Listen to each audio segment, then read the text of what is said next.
Howdy ho, Maplers, and welcome to the final Warrior 250. Until we get an Anima Warrior release, that is. Paladin, the more supportive of the Explorer Warriors. Paladin is kind of a rebel without a cause here currently, especially after Ignition made Mihail so much better at what it did already. Paladin is kind of in this awkward situation where it's not better as a support than Mihail, and it's not really better than any of the other Explorer Warriors as a solo class, but it's still really good. It's just not better than anyone else at any one specific thing. It's kind of awkward. For the gear, all the same stuff as usual. My drop-in Meso accessories always while I'm doing these 250s because they cost a lot of Meso. So I might as well make some back. Nothing too insane on this character outside of my hat. Paladin is pretty beginner friendly when it comes to base damages for things. For your main mobbing skills especially, Paladin is very beginner friendly. I didn't have Mjolnir, I didn't have Heaven's Hammer boosted at all throughout this 250, and not once did it struggle to one-shot a mob. For your inner ability, ideally you want that attack speed +1 line. Since all of the Explorer Warriors now use two-handed weapons, you still need that attack speed line. However, if you like the aesthetics of a sword and shield or a hammer and shield paladin, 20% boss is the replacement. For the V Matrix, as always, of course, it's gonna be there. It's a holy class after all. Decent holy symbol. It's just the best skill you can throw on as soon as you get to 5th job. It gives EXP, it gives drop rate, you don't even need to level this thing, it's good right out the gate. But if you can afford to level it, because it'll pay dividends in the long run. And then, for Paladin specific V skills, Grand Guardian, their burst ability, also another tanking ability. Paladin is, if nothing else currently, one of the tankiest motherfuckers in this game. Primarily because it has 3 skills that make them insanely tanky. Vessel of Light, Divine Shield, and Grand Guardian. Even their burst ability gives them like some partial immunity to percentage HP attacks. So anything that isn't a true one-shot in bossing, Paladin can just face tank and shrug off like a Giga Chad. The payoff though for being this tanky is you're not doing a ton of damage. Unfortunately, Grand Guardian is a good burst ability, but it never really feels like it's doing an insane amount of damage. It is extra nice because it's a burst ability that comes with 100% IED, so you don't really have to worry about your boss enemy's PDR while you're using it, especially for the early game when IED is hard to find. So it's really good in that respect, but it never really felt like this thing was doing more damage than like Mihail's burst or Dark Knight's burst, or definitely not Hero's burst. But it felt like it was just here to be the burst ability, not really to do a lot of damage. And it makes sense because a lot of Paladin's damage is really behind party play and how much support you can give as a solo class, outside of being really tanky. And Paladin is really tanky. You don't really pack that much of a punch. It's a good skill, it fills its role, but I hope the 5th V for Paladin is something that either boosts Grand Guardian or is just another burst skill on top of Grand Guardian, because currently, that's kind of what I feel like they need for bossing. They've got safety in spades, they need damage.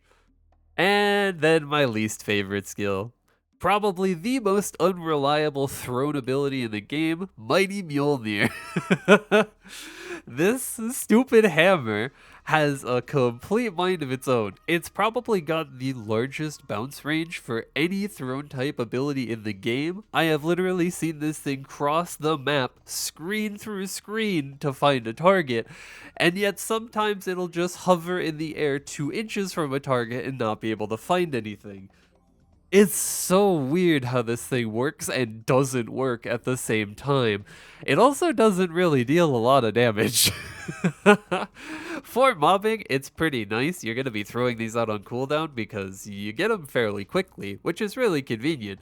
But for bossing, they feel awkward. It's pretty janky, it feels, at least on attack speed too, to stop blasts to throw mighty Mjolnirs and then go right back into blasts. There's this weird delay. I feel like they need to fix the delay on throwing mighty Mjolnir to make it feel smoother for bossing, because it feels like I'm losing damage throwing these out for bossing.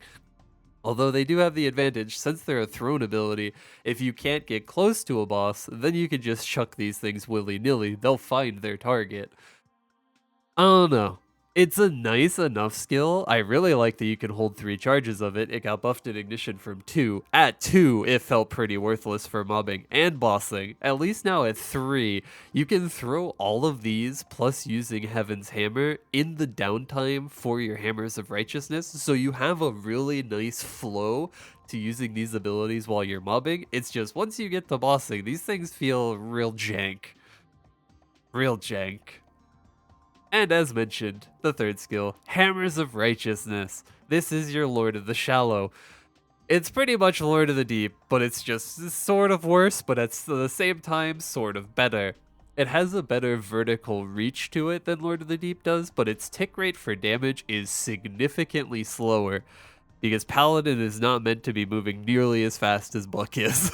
The tick rate on this can be problematic for Frenzied Spawn, which is a bit of an issue for reg servers with how ubiquitous Frenzied Spawn is for training, but I guess it's not too much of a problem, because when the map spawn isn't overlapping a lot and this thing isn't hitting max mobs every time it's spinning around you, it works really well.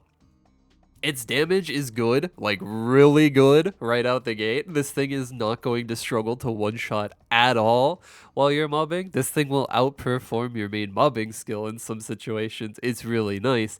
It also has a pretty high uptime. 65% is right around the sweet spot, like I said. It's a nice ability. For bossing, eh. It's pretty much there to help your consistent DPM because you need it, but it doesn't really feel like a proper strong burst ability. It feels like something that should just be on by default for Paladin when it comes to bossing.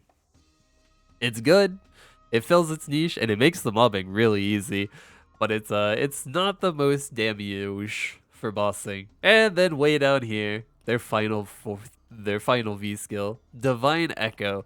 This thing is a fatty final damage buff for you. Like legitimately 67% final damage. That's beyond ridiculous for a single buff skill. But even with 67% final damage, this skill is pretty weak outside of party play, because a lot of the damage from this skill comes from your echoing party member. They will mimic your attacks at a percentage of the final damage of those attacks, and the more strength you have, the longer this buff lasts. Paladin is like the epitome of a party play class. You need your party to be able to unlock all of Paladin's damage. And it works hand in hand too, because Divine Echo gives them more damage, it gives you more damage, and it allows you to put this on, like, let's say a burst class, Nightlord for example, who doesn't have an iframe, and then you can just share Sacro with them, give them a full iframe. It's super nice for party play, but as a solo class, it leaves a bit to be desired. This buff isn't terribly long. It's enough for your burst abilities, like Grand Cross, Mjolnir, Heaven's Hammer, and everything on top, and it's got a low cooldown, but it is really short. So for using it in situations where you need a lot of damage for an extended period of time, like clearing a Dream Defender floor when you're really low on damage, it falls off pretty much midway through. But for just quick chunks of burst every bind, in party play situations, you can't really ask for more. Divine Echo is great. And then for the boost nodes, Paladin's pretty easy. You got a mobbing trio, and you got a bossing trio. You want Divine Charge, Divine Judgment, Smite Shield, Blast, Heaven's Hammer, and Final Attack. Honestly, you should probably swap Heaven's Hammer for Smite Shield on these. You'll be using both while you're mobbing, but if you want to keep your bossing trio off while you're mobbing to save up space, keep Heaven's Hammer on your bossing trio, because this skill does not need to be boosted. It does so much damage just out the gate. I didn't struggle once not having my bossing trios on the board all the way till 250. Heaven's Hammer is amazing. For the specific skills, Divine Charge feels okay. It's just your main mobbing skill. It's nothing really insane. I think the Divine Mark damage is a tad low for a boostable skill, but I guess it's there. The problem I have with Divine Charge as a mobbing skill is more of its empowered attack that you get every 7 seconds. It's bad. Like, it works sort of like Thunderbreaker's Lightning Spear, where you literally just don't have any control over it. Luckily, up on your buff bar, you can see when it's about to come up, so you can maybe situationally use it intentionally, but generally it's just going to trigger as soon as it comes up while you're mid-mobbing rotation, and 50% of the time, it's just absolutely worthless. I don't know. I don't really have anything to say about the bossing skills. Blast is just there to blast damage onto the enemy. Nothing too insane, honestly. And then, of course, your other decent skills. Decent Sharp Eyes, decent Speed Infusion. You don't need decent combat orders because as a Paladin, you're the originator of combat orders. You got the real deal. But attack speed, crit rate, crit damage, who would want those? And of course, True Arachnid Reflection. You get it for completing the Will storyline. It's decent mobbing, it's decent bossing, and prior to the Ignition update, this was about the only summon skill I had, because I changed out this character's weapon to a two-handed mace once they got the passives change from KMS, because two-handed weapons are just way better than one-handed weapons. So this weapon doesn't have a Lucid Soul on it, so I couldn't even use Lucid Soul in the lower level areas, where it might have been useful. So I slapped this bad boy on as soon as I got it. And of course, character building 1. If you're doing any amount of training on spawn boosters, this is the best EXP node. All you have to do is move through mobs. Every time you get 100 hits on you, you get an EXP pop. There is a short cooldown between pops for the EXP, but it's not terribly long. And the most important skill not named Decent Holy Symbol. It's the Ignition patch, baby. Erda Shower. I'm not gonna pull any punches here. Erda Shower mobs better than Paladin does. This skill absolutely saved this fucking class. Legitimately, I was ready to wait till the end of Ignition to get this before I got this character to 250. Because holy shit, pre-Ignition mobbing on Paladin was pretty pathetic. This class was struggling to get like 24k mobs per hour on Frenzied Spawn. That's bad. Its best rotation in Arcana was this Georgia the Jungle-esque bullshit jumping from rope to rope. It was not good. Erda Summon alone. The Erda Fountain. 100% uptime. Good base damage. Triggers every time you kill 12 mobs. Every one of those things should be sparking a little idea in your head. Hey, that's pretty fucking good for Frenzied Spawn. And yeah, it's really good for Frenzied Spawn. Erda Fountain alone in PD5 gets 10,000 mob kills on Frenzied Spawn. 10,000! This summon absolutely saves bad mobbers in the kill rates for their BAs on Frenzied Spawn. It's ridiculous. It's so good. It's even good for base spawn because this is a very reliable placeable summon.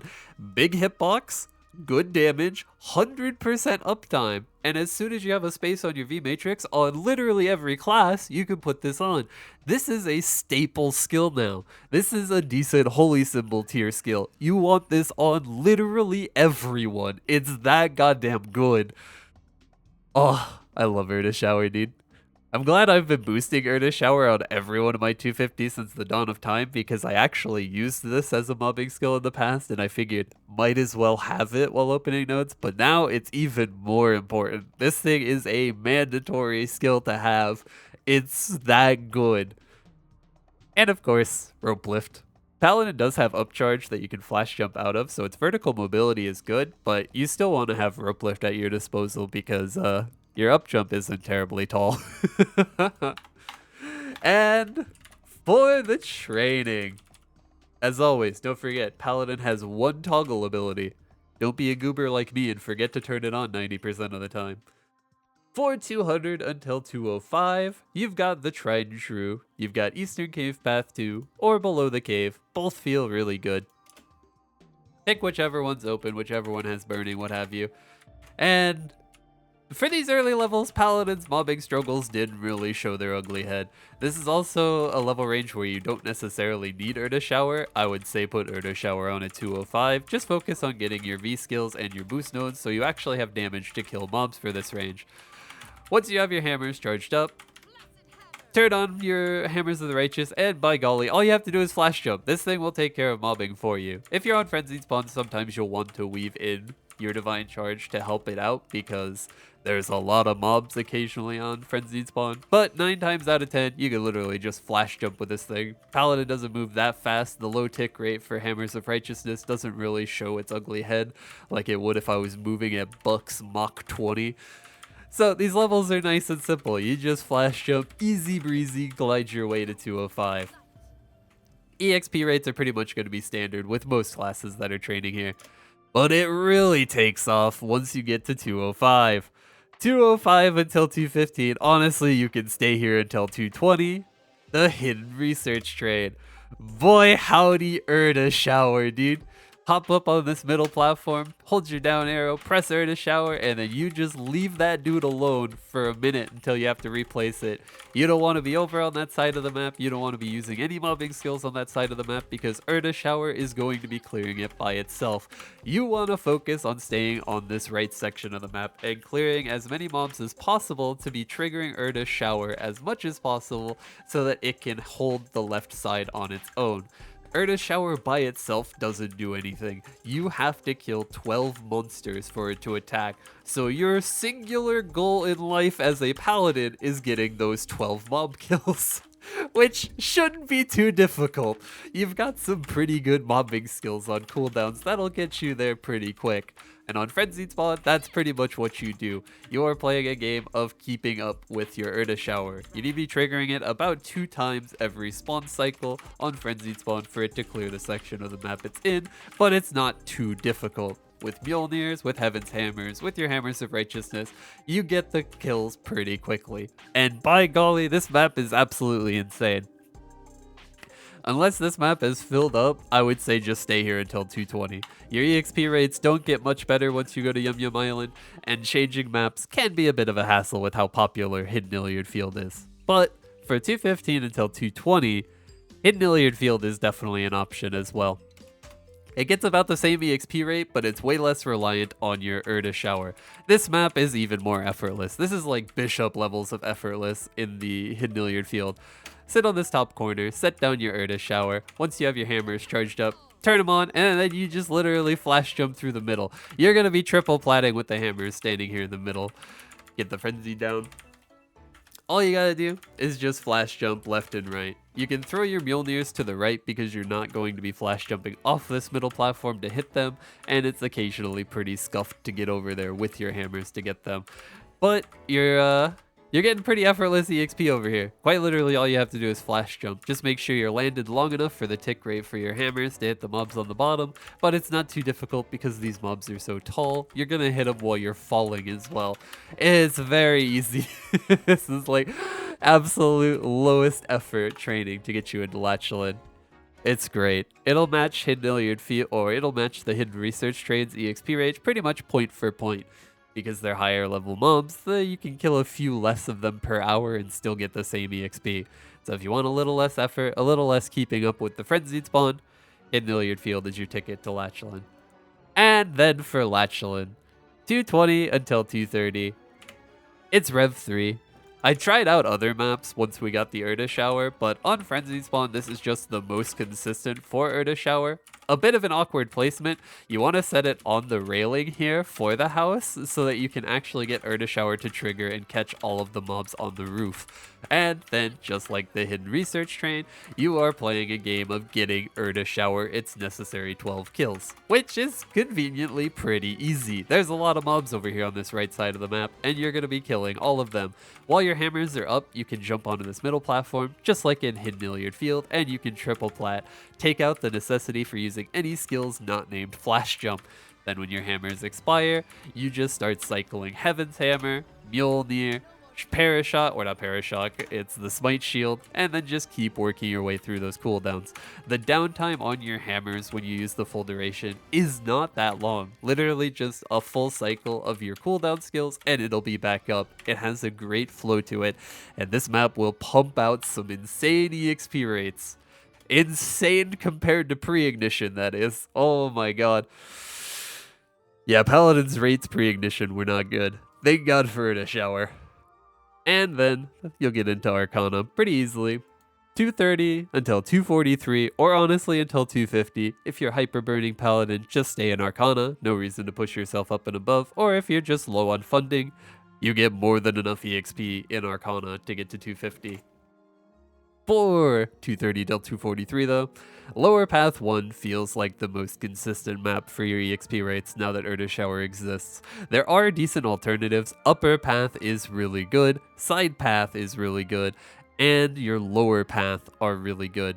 Beneath the Spirit Tree is okay as an alternative, but it doesn't really keep up with the others as far as Frenzied Spawn goes. So if one fills up, try the others. If you don't like maintaining your Erda Shower, you'll go to Upper Path or Side Path. These maps work really good on base spawn because they have a really good flow to them.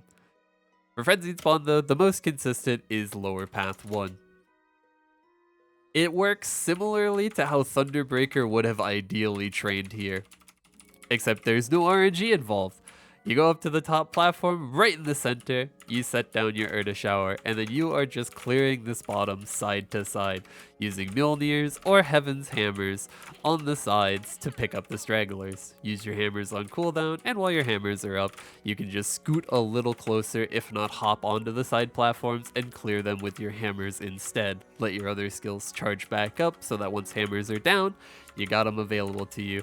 This map has a really nice flow to it. You're not really maximizing your use of Erda Shower here. Erda Shower is more filling a role of a necessity here, because it is very awkward to get Paladin tall enough in this map to clear the top platform.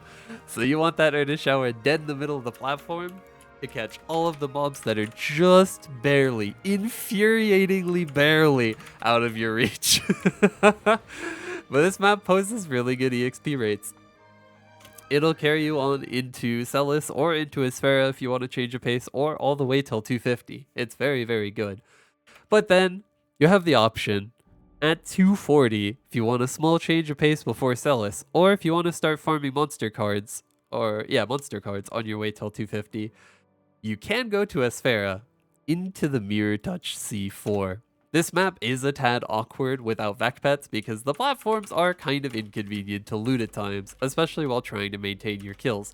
But your setup is just right on this corner, set down your Erda Shower, if it's off cooldown, throw down your will skill on the left, and then you're just going to be jumping along the bottom here, killing as many monsters as possible to trigger Erda Shower. Save your big cooldowns for on the left side to help out your will skill. Heaven's Hammer can reach all the way to the top of that leftmost platform on the apex of your flash jump because it's just that good. As always, once hammers are up, you just stop using your attacking skills, let them charge back up, and you just flash jump through the map. This is another area which is hard carried by Erda Shower. You want to be funneling it as many kills as possible because there are a lot of mobs split between these three rightmost platforms. So on Frenzied Spawn, you need to have it trigger a lot every spawn wave. So just prioritize killing as many mobs as you can, as quick as you can, and you will start getting some really good kill rates out of this area. It's very, very nice. And honestly, you can stay there until 250 if you want to as well. As far as the EXP rates are good. However, because we have Celis, there are better EXP rates.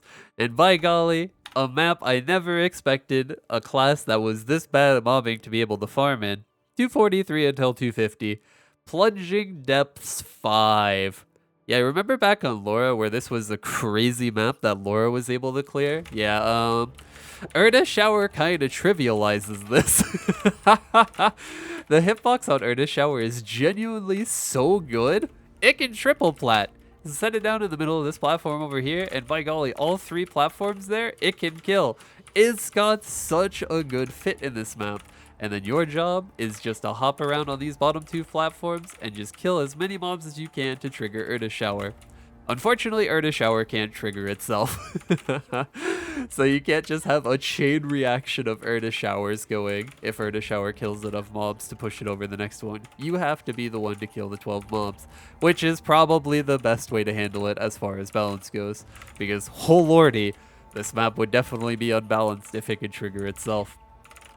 But it's very easy. You literally just flash jump along the bottom. These platforms are just short enough you can effortlessly hit them with Divine Charge. Your spinning hammers can effortlessly hit them. There's enough mobs so that you're going to get good value out of your Heaven's Hammer. You can throw Mjolnirs up and to the left to clear that. Or if you have your Will Skill on cooldown, just hop up and drop your Will Skill up there. It's really good. Like, genuinely, for how bad this class was at mobbing pre-ignition. It's quite insane the complete 180 Paladin's kill rates have made with the addition of Erda Shower. She's gone from a fairly below average mobber to being pretty much one of the better mobbers. But I feel like the average is going to go up significantly with the introduction of Erda Shower, so I would tentatively place her right on the average mark as far as all classes go, now that Erda Shower exists. Paladin is definitely not bad, but she doesn't really fit a niche where she's the best anymore. Paladin used to be one of the better supports as far as warriors go. Pretty much the best support as far as warriors go, until the Mihail revamp made Mihail a lot more favorable. Because Paladin is just absolutely unkillable, dude. Vessel of Light, Divine Shield, Parashock Guard giving you more guard. You can give a party member Sacro. Paladin is like supportive warrior, the class.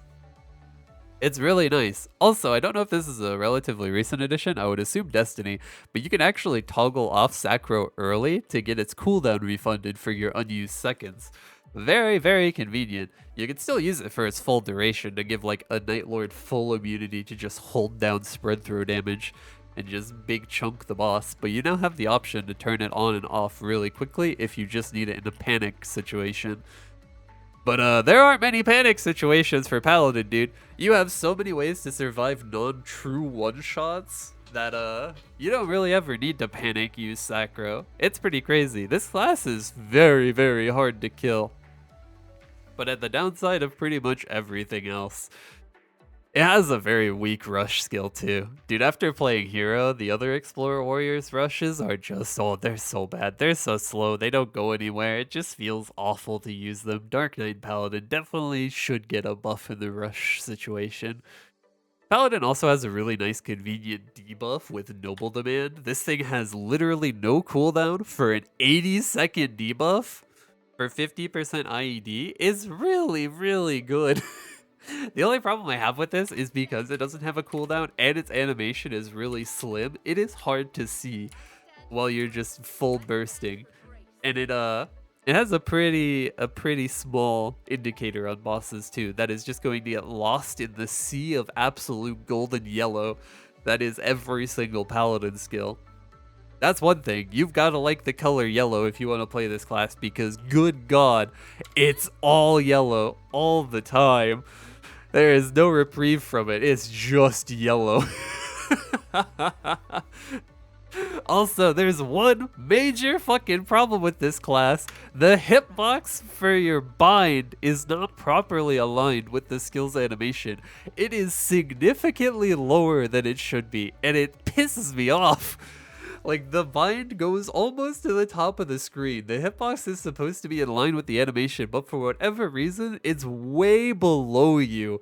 So if you want to be using Divine Smite as a mobbing tool, just keep in mind you need to use it downwards, because the hitbox is not properly aligned with its animation. It's so dumb. I don't know how it made it through Destiny without getting fixed. It's really bad. Dude, but that's Paladin. It's very unremarkable as a class. It has its niche of being just the tankiest boy around, and it is, but that's about all it really does superbly well. It doesn't have a lot of damage for solo play. It doesn't really bring so much party support that it pushes Mihail out as the best support warrior. Its mobbing isn't really significantly better than any of the other warriors, especially after Ignition. It's a worse mobber than Hero by a landslide.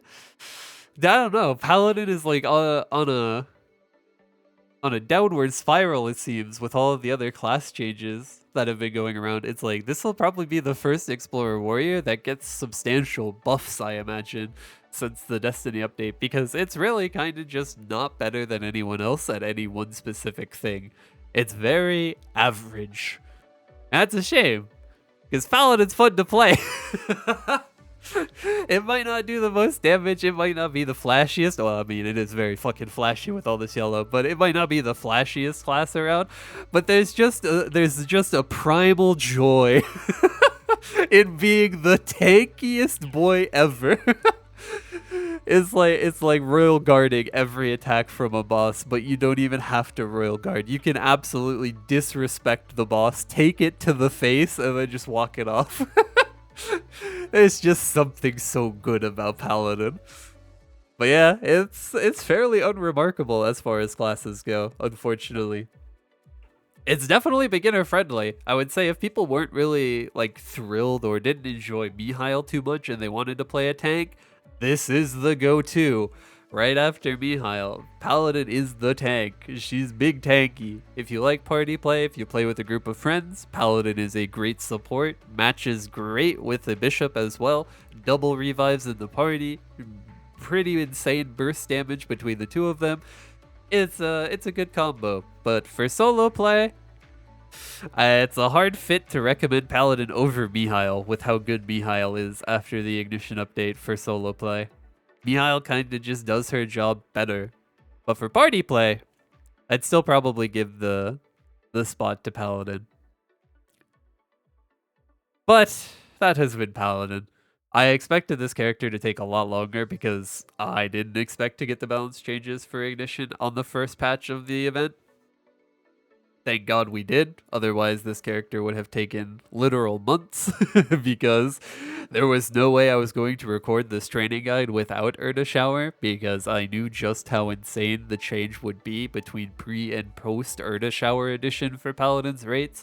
And yeah, it's something like 10,000 mob kill difference in some maps. So thank God the balance changes came earlier. This would have been a long 250. But now, we're finally done with this 250. We can finally start on our hyper burning character. It's gonna be Cadena. She has been on the waiting list for these final 5 classes for almost 3 years now. It would be mighty disrespectful not to give my only hyper burning ever to Cadena. So, Cadena will be the next project. I'm not planning to speedrun her to 250, but because of the nature of hyper burning, it'll be pretty fast.